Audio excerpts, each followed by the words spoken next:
जम्मू कश्मीर के लिए भाजपा ने अपना घोषणा पत्र जारी कर दिया है। इसमें महिलाओं और युवाओं पर खास फोकस रखा गया है। घोषणा पत्र में भाजपा ने कुल 25 संकल्प लिए हैं। राज्य में सरकार बनने के बाद वो इन वादों को पूरा करेगी। घोषणा पत्र में कहा गया है कि भाजपा आतंकवाद और अलगाववाद का पूरी तरह से सफाया करके जम्मू कश्मीर को विकास और प्रगति में देश में अव्वल बनाएगी। 5 लाख रोजगार और हर साल 2 फ्री गैस सिलेंडर देने का वादा भी किया गया है। इसके साथ ही गृह मंत्री अमित शाह ने साफ किया है कि जम्मू कश्मीर से धारा 370 की वापसी कभी नहीं होगी। पहलवान विनेश फोगाट और बजरंग पूनिया आज कांग्रेस में शामिल हो गए हैं। दोनों पहलवान दिल्ली में कांग्रेस से जुड़े पार्टी ज्वाइन करने के बाद विनेश ने कहा कि ये उनके लिए गौरव का क्षण है। उन्होंने कहा कि वे खिलाड़ियों का साथ देंगे और उनकी आवाज उठाने में पीछे नहीं हटेंगे। विनेश फोगाट ने कहा, जैसे खेल में हार नहीं मानी है तो इस नए प्लेटफॉर्म में दिल से काम करेंगे। जो भी हम अपने लोगों का भला कर सकते हैं, मैं अपनी बहनों के साथ खड़ी रहूंगी। वहीं बजरंग पूनिया ने कहा कि जंतर मंतर पर जब बेटियों के साथ अत्याचार हुआ तब सिर्फ बीजेपी ही उस अत्याचार के साथ खड़ी थी, जबकि बाकी सभी पार्टियां पहलवानों के समर्थन में थीं।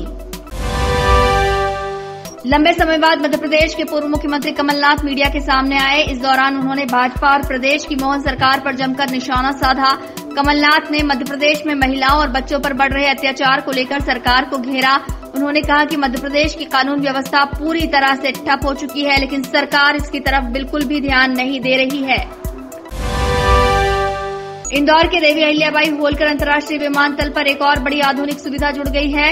इंदौर देश के उन चुनिंदा एयरपोर्ट्स में शामिल हुआ है जहां डीजी यात्रा सुविधा शुरू हुई है। इससे हवाई यात्रियों को चेक इन के लिए लंबी लाइनों में खड़ा नहीं होना पड़ेगा। अब यात्री चेहरा स्कैन करके चेक इन कर सकेंगे।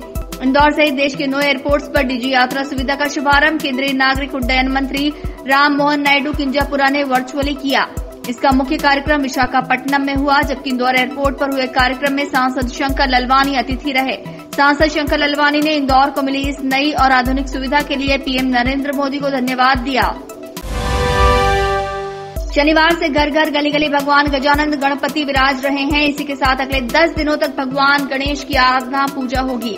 ऐसे में भोग के लिए भगवान गणेश जी को प्रिय माने जाने वाले मोदक और लड्डू की जबरदस्त डिमांड है। मिष्ठान दुकानों पर मोदक और लड्डुओं के लिए विशेष ऑर्डर दिए जा रहे हैं। दुकानों पर बूंदी, बेसन, ड्राई फ्रूट के अलावा 2 दर्जन से ज्यादा प्रकार के लड्डू और मोदक की मांग है। बूंदी, बेसन के लड्डू से लेकर मावा, चॉकलेट, ड्राई फ्रूट के मोदक बाजार में उपलब्ध हैं और इनकी काफी डिमांड है।